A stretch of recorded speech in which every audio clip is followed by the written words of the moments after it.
Assalamualaikum warahmatullahi wabarakatuh. Nama saya Khairunisa Henas.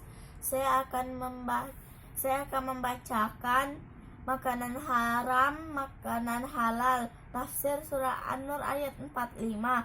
Dan Allah telah menciptakan semua jenis hewan dari air, maka sebagian dari hewan itu ada yang berjalan di atas perutnya dan sebagian berjalan dua kaki, sedang sebagian yang berjalan dengan 4 kaki. Allah menciptakan apa yang dikehendakinya. Sesungguhnya Allah Maha Kuasa atas segala sesuatu. Quran Surah An-Nur ayat 45. Hewan yang diharamkan dalam ayat tidak boleh bagi seorang muslim untuk memakan hasil sembelihan orang musyrik, majusi, orang yang murtad, non ahli kitab. Sedangkan untuk hasil sembelihan ahli kitab yaitu Yahudi dan Nasrani itu dibolehkan untuk dimakan selama tidak diketahui jika ia menyebut nama selain Allah. Landasan dari hal ini adalah firman Allah Ta'ala, makanan sembelihan orang yang diberi Alkitab itu halal bagimu. Quran Surah Al-Ma'idah ayat 5. 1. Pertama, bangkai adalah hewan mati tidak wajar tanpa lewat penyembelihan yang syar'i. Contohnya adalah hewan yang mati dalam keadaan tercekik, hewan yang mati karena dipukul dengan tongkat atau selainnya, hewan yang mati karena jatuh dari tempat yang tinggi, hewan yang mati karena ditanduk, hewan yang mati karena diterkam binatang buas. Kedua, darah yang mengalir.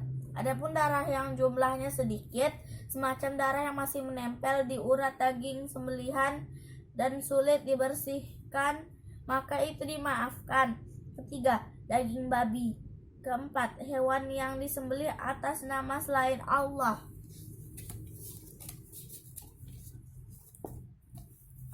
Tidak boleh bagi seorang muslim untuk memakan hasil sembelihan orang musyrik, majusi, atau orang yang murtad, non ahli kitab.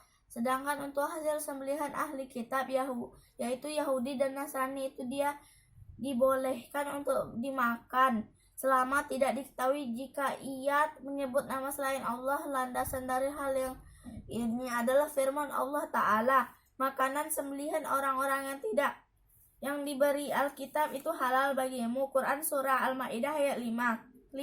Hewan yang disembelih untuk berhala, kubur, dan orang-orang yang sudah mati. Pertama, keledai piaraan jinak. Ketika perang Khaybar, Rasulullah Shallallahu Alaihi Wasallam melarang makan daging keledai jinak dan membolehkan memakan daging kuda. Hadis riwayat Bukhari nomor 4219 dan Muslim nomor 1941.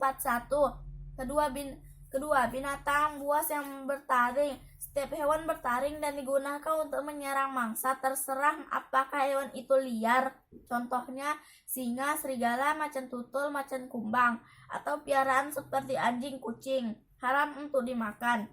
Ketiga,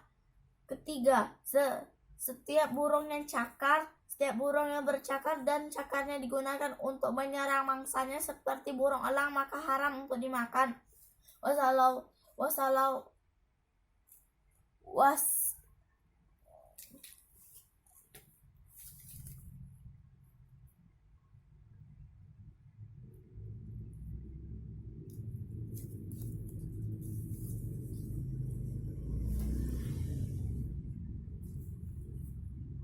Wassalamualaikum warahmatullahi wabarakatuh. Wassalamualaikum warahmatullahi wabarakatuh.